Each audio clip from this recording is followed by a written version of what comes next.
Olá, querido aluno, tudo bom? É bom estar com você novamente aqui no nosso curso de Introdução à Teologia das Alianças. Hoje nós vamos estudar a Teologia das Obras, da Aliança das Obras. Nesta aula de hoje nós vamos trabalhar a questão do Pacto das Obras. Há alguns teólogos que chamam esta aliança de Pacto da Criação ou Pacto da Vida, pois desejam retirar qualquer noção de esforço humano para a obra da redenção. Quando você estuda a Teologia da Aliança, você descobre que há uma discussão entre os teólogos que vão falar sobre a aliança das obras, a aliança da vida e tal. Mas será que a nomenclatura pacto de obras ensina isso, ensina uma noção de esforço humano para encontrar a salvação, denota alguma questão da soteriológica, porque o homem vai se esforçar para adquirir vida eterna? Será que é a discussão da vida eterna? Será que é isso mesmo que a teologia da aliança apresenta sobre o pacto das obras? Então, a primeira questão que nós vamos trabalhar é o que é a aliança das obras. Uma definição clara desta aliança encontra-se na Confissão do Velho Westminster, quando ela declara: a primeira aliança feita com o homem foi uma aliança das obras, na qual a vida foi prometida a Adão e nele a sua posteridade sob condição de perfeita obediência pessoal. Então, quando eu estudo a teologia da aliança, a teologia do pacto, a teologia das obras, eu vou descobrir que na confessionalidade da igreja vai entender que há um pacto sim de obras, há um pacto no qual Deus ele insere-se neste contexto como o Deus pactual que se relaciona com o homem, com Adão, e coloca um pacto de obediência, um pacto de vida e morte, um pacto que a gente chama de pacto de obras. O uso do termo. Bem, os puritanos tinham uma gama de expressões para descrever a condição prelapsariana de Adão, diz Joel Bick na sua obra sobre teologia puritana. Por exemplo, aqui na Confissão de Fé o termo pacto é chamado também de pacto de obras. E no Catecismo Maior de Westminster, na questão 20, ele fala de uma aliança de vida. E aí, por que usa a aliança de vida para um e pacto de obras para outro? Qual é a razão? Qual é a circunstância? Por que os mesmos teólogos usam termos diferentes para descrever a mesma realidade?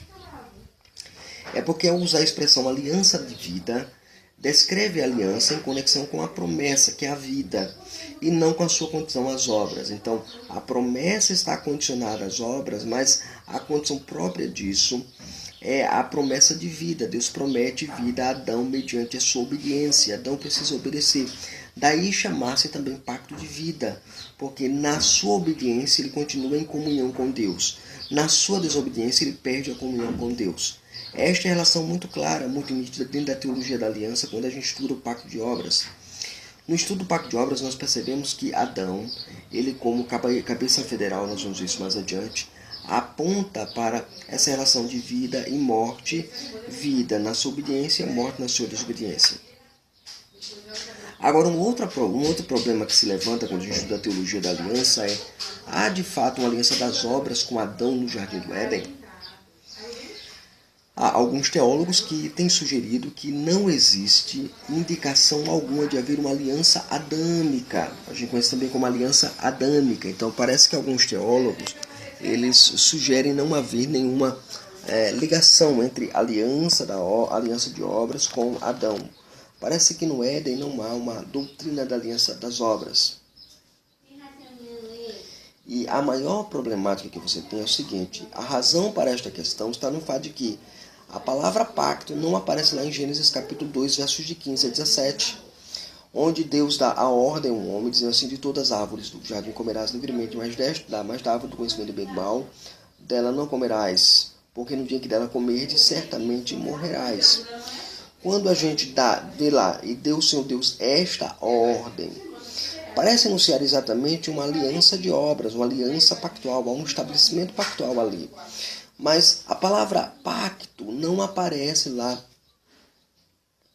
no termo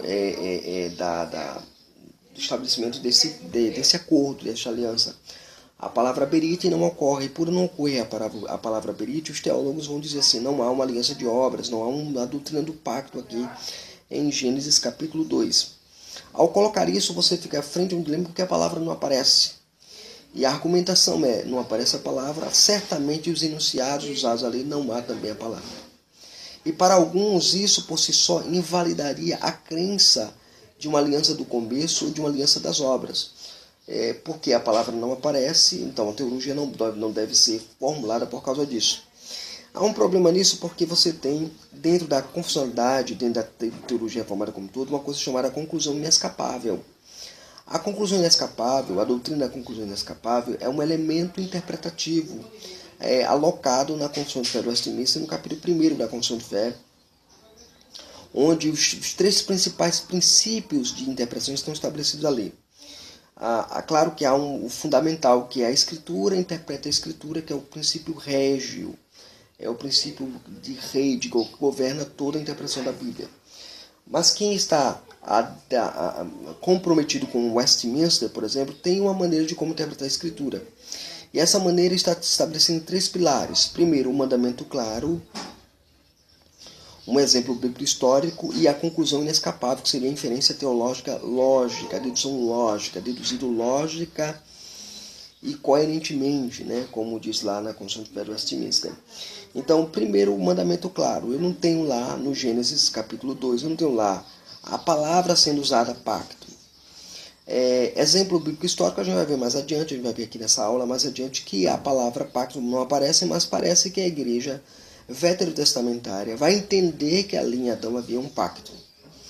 E terceiro, a conclusão inescapável, que é exatamente o que nós vamos ver agora. Será que há uma aliança no Éden? A resposta parece para ser a mais positiva, porque se eu olho para isso, eu devo entender que há uma, ainda que o termo aliança, a palavra berite não apareça, os elementos que indicam um pacto estão presentes naquele texto. O puritano, o príncipe dos puritanos, John Owen, em sua exposição à carta aos Hebreus, sustenta que, embora as condições entre Deus e o homem não fossem expressamente chamadas de aliança, porque não aparece lá, Adão, eu vou fazer uma aliança com você. Adão, eu vou firmar um pacto com você. Adão, eu vou fazer uma aliança de vida e morte com você. Não tem isso lá. Então, ainda que isso não aconteça lá no texto sagrado,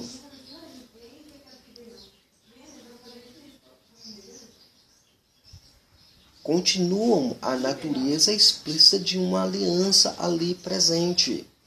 A natureza explícita da aliança está lá clara. Os elementos de uma aliança estão presentes naquele texto. Então, quando você perguntar uma aliança no Éden, você precisa fazer o exercício da conclusão de dedução lógica inescapável. Porque somente assim eu consigo entender a doutrina da aliança, a doutrina do pacto dentro do aliancismo. Então, quando eu estudo o aliancismo, eu preciso entender isso. Há uma aliança feita com Adão? Sim. E esta aliança está presente aonde? Porque a palavra não aparece. De que maneira eu posso olhar ali aquele texto e ver a doutrina da aliança? Vamos ver algumas coisas aqui importantes. Algumas questões importantes aqui são importantes para nós. Primeiro, a aliança de obras no Éden considerada. Lá em Gênesis capítulo 2, versos de 15 a 17.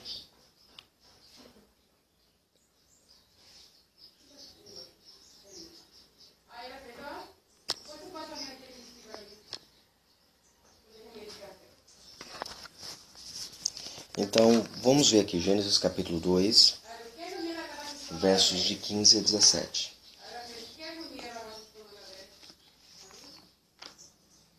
Aqui em Gênesis 2,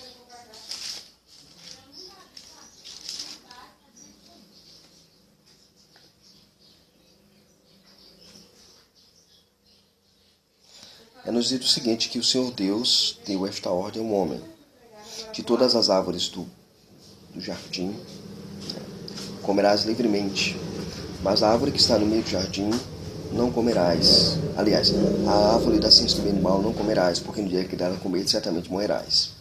Há alguns elementos aqui relacionados à questão da teologia da aliança das obras aqui. Primeiro, as suas partes, Deus e Adão. Há também sua promessa. Qual é a promessa neste pacto? A vida.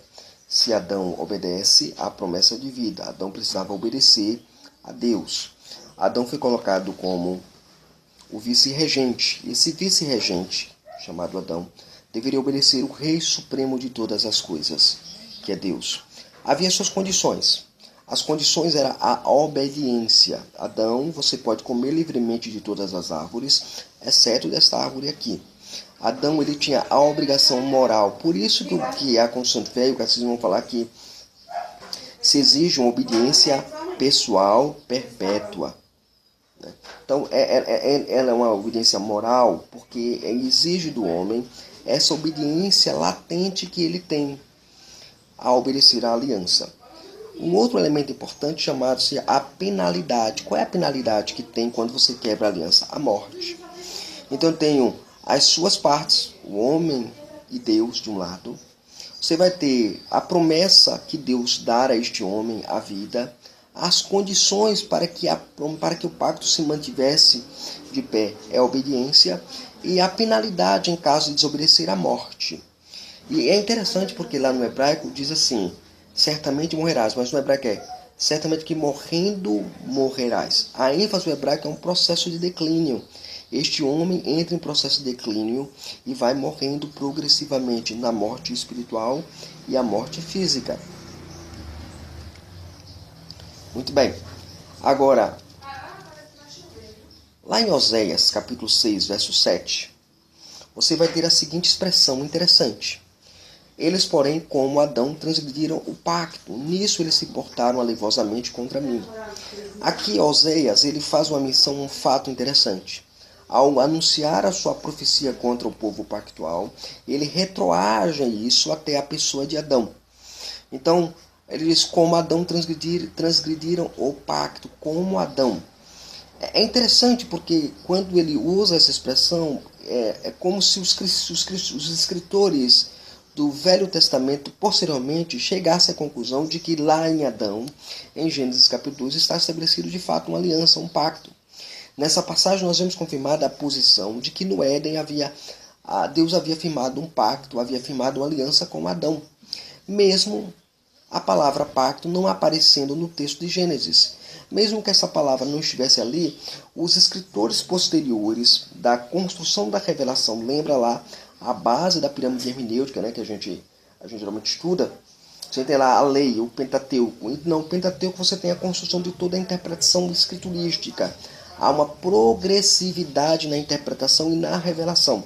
Esta progressividade ela vai desenvolvendo e quando o cristão do Velho Testamento ele vai olhar para o que acontece em Gênesis capítulo número 2, ele olha para aquele episódio ali, ele vê ali a figura de um pacto, a figura de uma aliança, ele vê os elementos constituintes de uma aliança. Ao olhar para isso, ele chega à conclusão, Oséias chega à conclusão de que aquilo que o povo de Deus está fazendo no seu período, quebrando, destruindo, desprezando a aliança, assim o fizeram igualmente como o pai Adão. Isso é importante a gente ter em nossa mente. Ok? A própria Escritura confirma que ali havia uma aliança, lendo aqui Oséias capítulo 6, verso 7. Então não dá para entender os teólogos quando eles debatem, não havia uma aliança. Havia sim uma aliança lá no período edênico. Agora eu preciso considerar agora a natureza do pacto das obras. Qual é a natureza do pacto das obras? E assim nós caminhamos para o fim desta aula sobre o pacto das obras. Qual é a natureza do pacto das obras? Bem, é um pacto no qual Adão se torna o cabeça federal da humanidade. É exatamente isso que diz a Confissão de Fé de Westminster.